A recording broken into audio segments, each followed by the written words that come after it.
What's going on, guys? My name's Bobby, or BobGod, and today I'm going to be playing Search and Destroy here on Favela. So, I want to actually ask you guys something. I posted a free-for-all, and I believe if it was a domination 2 weeks ago, or a couple weeks ago, and I decided to switch it up and show you guys a little Search and Destroy. So I want to know, I know that my fan base or viewers like to watch Search and Destroy. I'm kind of curious towards what you guys like to see, whether it be domination or demolition. Just write your suggestions or comment it on the comment box below, and I'll make sure to read them and follow them accordingly. So besides that, I want to first cover my setup here. I was using the UMP with the bling, so I have the red dot and the silencer. I always make sure I use stopping power because I don't think any other perk in the second perk slot is really worth it, especially in Search and Destroy. And I'm using Ninja. So I just want to briefly cover one thing. Ninja is probably the most important perk in Search and Destroy. I'm finding nowadays you'll find more experienced players on Call of Duty because it's been out longer. And the Call of Duty Modern Warfare brought so many more people onto this game. And what that did is it brought more serious gamers. And that eventually caused people to buy headsets and all types of surround sound. I'm not going to go in depth with it, but what that means is people will hear your footsteps easier because they're using headsets because they're more serious about the game. And I use one myself, and I know that I pick people off so easily because they're not using Ninja. And they might be across the map crashing through a window, but I can hear them because they weren't using Ninja. So, although some of you may think it's worth not using steady aim, steady aim is not always too important in Search and Destroy. Sure, it comes in handy in certain situations, but I would always choose Ninja. But besides all that, I'm going to give you tactics just after I explain this. I get so many questions on my channel asking, how do I improve your game? I get questions like, how do I get a nuke? How do I go 15-0? How do I get a good kill death ratio? And this is really the only thing I could tell you guys. Yes, it does matter what gun you're using, and yes, it does matter what perk you're using, but there's something 100 times more important than either of those. That is understanding how the average player on Call of Duty thinks. And yes, me and Tony did discuss this previously on the dual commentary, but I really want to stress it here because this is Search and Destroy. And in Search and Destroy, if you're on one side of the wall and you have an enemy on the other side of the wall, it's 1,000 times more important that you kill that guy so you can keep on going and help your team win. And I played, like I said, so much Search and Destroy in Call of Duty 4 that after all that time I played, I began to pick up certain characteristics of players, how they would deal with certain situations.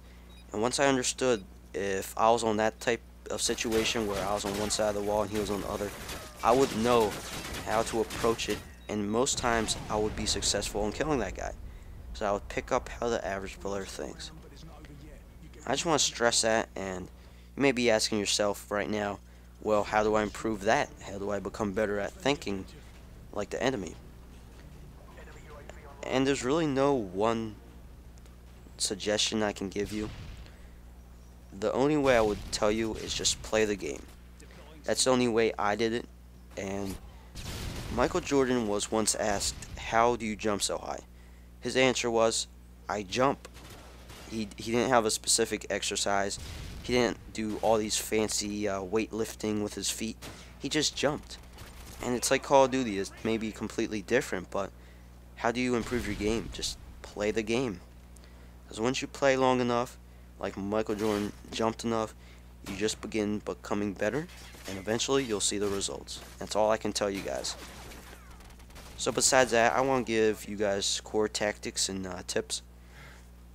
And it's a little different here because I was actually lucky enough to have a friend of mine who was willing to use a riot shield.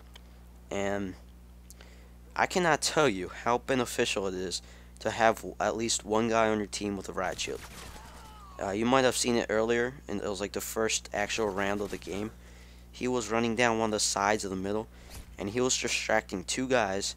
I was able to flank around one of them, kill him, and the other guy tried to elevate himself and come up on top of one of the buildings. I was able to pick him off too. So it's very important actually to get at least one guy on your team with a riot shield. Making sure he's at least good with it, and you guys are communicating with each other. Because if he's just going to go solo and try and get kills with a riot shield, that's not going to work. So working with each other, that's definitely going to work, and as you saw earlier, it did. So in terms of how we approach this map, even with the riot shield, we were very aggressive. As you saw there, I got a nice frag grenade kill, and we just rushed down the middle straight to, I think this is A, if I'm not mistaken. And I'm one of those players where I know in Search and Destroy, if you kind of straggle along too much and you just begin wasting too much time, you're not going to win. It's not like domination where you can kind of play more loosely and more patiently. That's important, but at the same time, Search and Destroy is one of those things like bang bang, you just gotta keep on going and you can't hold back, and that's what we did. Just saw there, we caught the other team off surprise and we just fast rushed it to A. And this is a little tip. In Call of Duty 4, we did so much of this in terms of rushing down the sides and just fast planting it, and we learned that 9 times out of 10 the other team will be ready the next round. So what we did here was I had a Predator missile and I sent it right down to A, because I knew that if anyone was there, I could then see them and we could rush towards it if we knew if it was clear. Because in a way, the Predator missile is kind of a UAV, if you will. You can see where people are if they aren't using cold-blooded, and of course kills people. So once I shot the Predator missile, I saw that no one else was really near the A bomb, but I didn't get time to plant it anyway. But that's what it does. And oh, I did forget to tell you my kill streaks. I think I was using the UAV, the Predator missile, and the Harry airstrike, if I'm not mistaken. I switch it up a lot, so I'm not too sure. But as you see here, we try the same deal again. I checked my Somtex grenade, but this time we decided to go a different pathway. Like I said, I don't let my riot shield friend just randomly go by himself. We kind of work together, and that's why it works. I'm going to give a shout out to him. His name is Chillin', and I can't tell you, he's a great player. I was playing with a few friends of mine here, and we definitely are a great team, and we work pretty well with each other here.